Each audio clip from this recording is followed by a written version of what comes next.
नमस्कार दोस्तों, जय श्री राम। स्वागत है आपका मेरे चैनल प्रोनो में।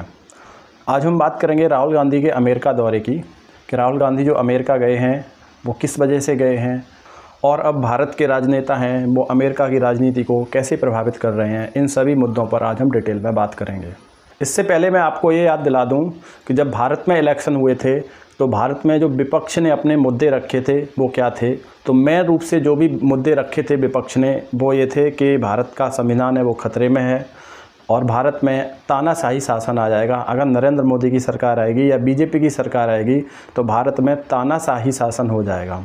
ये मुद्दा खूब ज़ोरों शोरों से प्रचार में चलाया गया और जिसका असर भी खूब दिखा।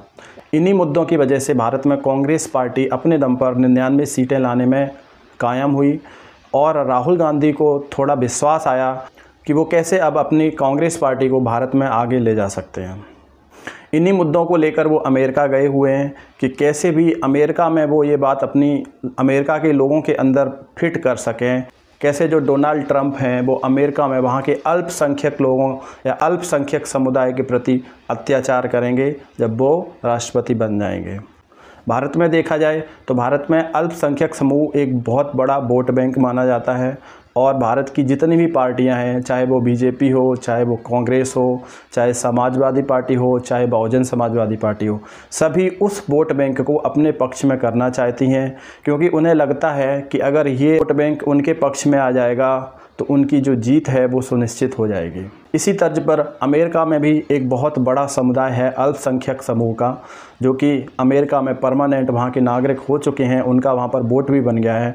राहुल गांधी उन्हीं अल्पसंख्यक लोगों को ये समझाने गए हैं कि अब अमेरिका में भी अगर डोनाल्ड ट्रंप आए तो तानाशाही शासन शुरू हो जाएगा।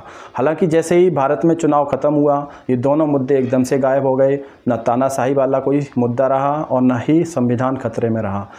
अगर राहुल गांधी जी की तस्वीर देखें तो आपको स्पष्ट दिख रहा होगा कैसे राहुल गांधी जी एक लाल रंग की किताब लिए हुए हैं और उस किताब को लेकर वो सब लोगों को दिखा रहे हैं। वो किताब है वो भारत का संविधान है और वहाँ पर भारतीय मूल के भी बहुत सारे लोग हैं जिनमें हिंदू भी हैं और जिनमें अल्पसंख्यक लोग भी हैं जो कि परमानेंट रूप से अमेरिका के नागरिक हो चुके हैं, उनका वहाँ वोट भी हो चुका है। तो राहुल गांधी जी अपनी बात को वहाँ पर समझा रहे हैं कि अगर डोनाल्ड ट्रंप वापस सत्ता में आते हैं तो अमेरिका में भी संविधान खतरे में हो जाएगा और अल्पसंख्यक समुदाय जो होगा उनका यहाँ पर भी शोषण किया जाएगा। जब भी अमेरिका में चुनाव होता है तो चुनाव से पहले एक डिबेट रखी जाती है जिसमें पक्ष और विपक्ष दोनों पार्टियों के नेता भाग लेते हैं और आपस में जनता के सवालों का जवाब देते हैं। तो पिछले बार भी जब चुनाव हुआ था अमेरिका में तब डोनाल्ड ट्रंप और जो बाइडन आए थे आमने सामने, जिसमें कि जो बाइडन को लोगों ने पसंद किया था और जो बाइडन के पक्ष में ज़्यादा वोट पड़े थे। ये कोई चुनावी वोट नहीं होते हैं, ये केवल जनता के अपने मत होते हैं कि वो बताती है कि किसको हम इस बार पसंद करने जा रहे हैं। उसी हिसाब से इस बार भी एक डिबेट हुई जिसमें कि उपराष्ट्रपति कमला हैरिस और डोनाल्ड ट्रंप आमने सामने आए और उन्होंने लोगों के सवालों का जवाब दिया। अब चूंकि जो बाइडन हैं उनकी उम्र हो चुकी है, उतनी एज हो चुकी है कि अब लोग उन्हें राष्ट्रपति के रूप में नहीं देखना चाहते, इसलिए उन्होंने पहले ही अपना पद छोड़ते हुए अमेरिका के उपराष्ट्रपति श्रीमती कमला हैरिस को ये जिम्मेदारी सौंपी है कि आप ही हमारी पार्टी के राष्ट्रपति बनेंगे। डिबेट में डोनाल्ड ट्रंप ने कमला हैरिस को अच्छे खासी तरीके से आड़े हाथ लिया, जबकि कमला हैरिस थी वो 2 दिन से इस चीज़ की प्रैक्टिस कर रही थी। उन्होंने अपने आप को रूम में बंद किया हुआ था कि वो कैसे लोगों के सवालों का जवाब दे पाएँ। इसकी उन्होंने 1 हफ्ते तक खूब प्रैक्टिस करी, लेकिन फिर भी लोगों को उनके जवाब पसंद नहीं आए और लोगों ने डोनाल्ड ट्रंप के लिए ज़्यादा वोट किया। इससे साफ पता चलता है कि इस बार हो सकता है डोनाल्ड ट्रंप राष्ट्रपति बने। जैसे इंडिया के अंदर बीजेपी को एक हिंदुओं की पार्टी माना जाता है, हालांकि ऐसा है नहीं। जो बीजेपी है वो धर्मनिरपेक्ष पार्टी है। भारत में जितनी भी पार्टियां हैं वो सारी धर्मनिरपेक्ष हैं, चाहे कांग्रेस पार्टी हो, चाहे बीजेपी हो, चाहे एसपी हो, चाहे बीएसपी हो।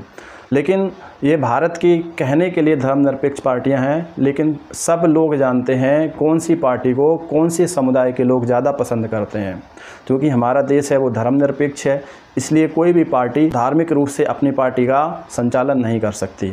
भले ही इस चुनाव में बीजेपी ने अपना एक मुद्दा राम मंदिर को बनाया था, उसके बावजूद भी लोगों ने उनको पसंद नहीं किया और बीजेपी की हालत इतनी ख़राब हुई कि वो पूर्ण बहुमत में नहीं आ पाए। और राहुल गांधी जी को 100 के लगभग सीटें मिली, जो कि पिछले चुनाव से बहुत ज़्यादा थी। इससे राहुल गांधी जी में आत्मविश्वास जगा कि हाँ, हम अपनी बात अमेरिका के लोगों को समझा सकते हैं।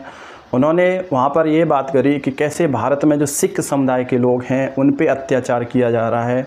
उन्होंने इस बार अल्पसंख्यक समुदाय के लिए कोई बात नहीं की। उन्होंने सिखों के लिए बोला कि भारत में जो सिख हैं उनको धार्मिक आज़ादी नहीं है, वो अपना पूजा पाठ नहीं कर सकते हैं, वो भारत में पगड़ी नहीं पहन सकते हैं। जबकि आप सब लोग अच्छी तरीके से जानते हैं कि भारत में हर एक इंसान को धार्मिक स्वतंत्रता है, वो चाहे तो अपनी पूजा पाठ कर सकता है। अल्पसंख्यक समुदाय का है तो मस्जिद में कर सकता है, कोई क्रिश्चियन है तो चर्च में कर सकता है। भारत में रहने वाले किसी भी नागरिक को पूजा पाठ करने से नहीं रोका जा सकता है।